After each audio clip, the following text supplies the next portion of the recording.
La compagnie Bayer vient d'offrir 3 millions de comprimés de chloroquine au gouvernement américain pour tenter de sauver des patients atteints du coronavirus. Quelques heures plus tôt, en point de presse, le président Trump parlait de la chloroquine comme d'une panacée. Tout récemment, un centre de recherche marseillais l'a testé sur 24 patients gravement malades, dont plusieurs ont récupéré de la COVID-19. En Chine et en Australie, il fait aussi l'objet d'essais cliniques sur des centaines de patients.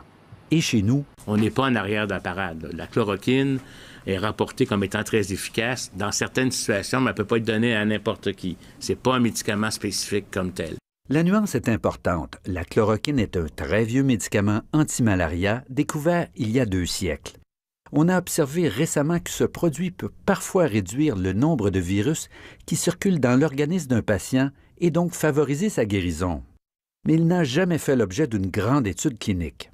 Il y a un intérêt qui est manifeste parce que il y a eu déjà des études en laboratoire qui ont montré qu'il pouvait y avoir un potentiel, mais du côté vraiment des études cliniques, il n'y a pas de démonstration franche et établie dans la communauté scientifique. Le Québec permet qu'un médecin utilise ce produit dans un contexte expérimental pour des patients en grande difficulté. On le fait déjà à l'hôpital général juif de Montréal. Mais on suggère d'éviter de le prescrire largement ou d'en faire un usage courant.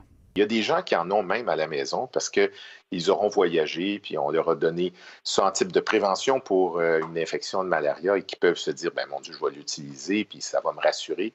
On ne recommande pas ça non plus, donc. Selon les autorités américaines de la santé, il faudra au moins 6 mois avant d'établir si la chloroquine représente ou non une option thérapeutique de choix dans la lutte contre le coronavirus. Ici Normand Grondin, Radio-Canada, Montréal.